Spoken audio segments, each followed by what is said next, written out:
Alastair. Where did that get away from you today, do you think?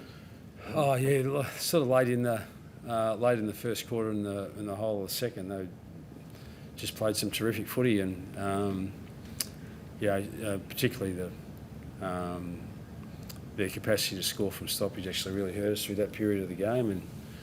And that's an aspect of the game where scoring hasn't been significant from stoppage for most sides this year, and in that period of the game, that was their strongest score source, and that was just a reflection of their greater hunger and hunt and grunt around the ball, and we were trailing in their wake, and that gave them territory of the game, and probably 6 or 7 unanswered goals. So we just couldn't stem the bleeding in that part of the game. The second half, I still feel like they controlled the game in essence, but they didn't have the scoreboard pressure that they had earlier on. But we just couldn't get ourselves back into the contest because they were just tougher and harder. And when we had our chances, sometimes we were out with the footy and we just butchered the ball, and some just slight chances where we could have got ourselves back into the contest with some easy ball movement, and we just miss a target or fumble the ground ball, drop a mark. But that's a reflection of where we're at as a side. Perceived pressure, and we make mistakes, and we know we've got a lot of work to do. That, irrespective of the result today, we knew where we're at as a footy club, and it's going to take a lot of hard work to get ourselves back up the ladder. How disappointed were you at the lack of pressure in that second quarter?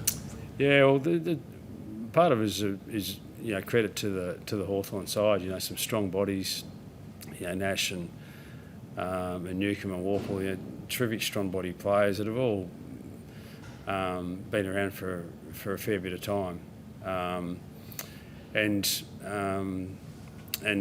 done their hard yards, and they would have been smart enough if they lost last week. We're still playing some kids through that area of the ground, McKercher and these sorts of guys, and but by and large we got beaten, and we put our hands up in terms of saying that we weren't good enough in that part of the game. They were too good for us in that space, and that's what gave them the territory and gave them the scoring opportunities. And we had nothing.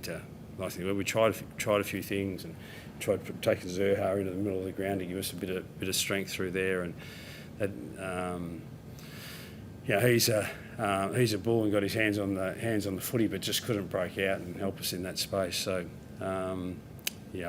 Second half we tried combing forward to see if we could get a catch forward, but they beat us across all three lines really. Their forward line got significant opportunities. Their midfield was much stronger than ours, and I thought their defence was really strong too. You said on Friday that you get a better indication in the next few weeks, and starting today with where you sat in the rest of the competition, given the, in a sense, evenness of the teams playing each other. What's your takeaway from today? We've got a fair bit of work to do. But as I said on Friday, I know what the narrative's going to be. But knew that 18 months ago, 2 years ago, when we took on the job, we needed to change the culture and environment of our footy club, and invest in youth. It's the only way that we can go.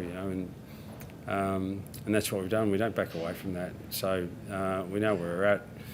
I think it's accurate in terms of the sides that we're playing over the next little while. We've got more of a similar age sort of profile of what we have. But today suggested we've still got a hell of a lot of work to do with the way that we want to play the footy. Instead of on all three facets of the game, whether they had it, we had it, or the ball was in dispute, I thought they were the stronger side in all three of those facets. And if you can't win those three, you're not winning games of footy. We've got some work to do, but I don't think it's any surprise to us. I don't think it's any surprise to the football competition. Is there anything you can do with Sheasel? I know there'll be discussion around where he's played. He's obviously a great footballer, but playing out in defence. Do you contemplate putting him in the midfield more often, or putting him? Yeah, well, he was taken by McGuinness early, and that ended up having him pushed into the into the middle of the ground.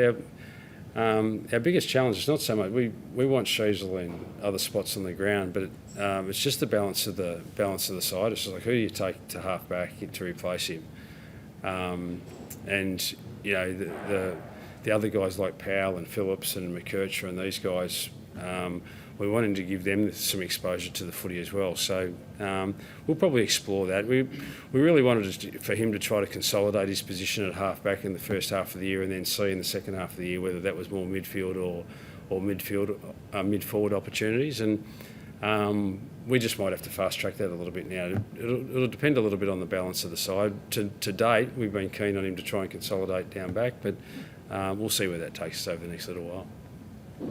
How'd you go injury-wise? Ford and Phillips had knocks a bit. Yeah, I think Ford just got a knock to a hip that just had him pretty sore. So yeah, we took him out just after half time as he was subbed out for Lazaro to come in, and I think Will Phillips just got a knock to the scon or the nose late in the game with a bit of bleeding. So, but he's okay from what I led to believe. Will Wardlaw be available next week? Yeah, he will. As a collective, our side hasn't been playing well, and George hasn't been playing great footy either. But we said all along with a really strong pre-season, and that he'd probably have a game or two where we managed him throughout the first half of the year in particular. So we stuck to our guns on that, particularly around his loads and that sort of stuff, and make sure that if there were any little red flags that we'd address those. So we've done that, and we'll see where it goes for next week. Good on you guys. Thanks.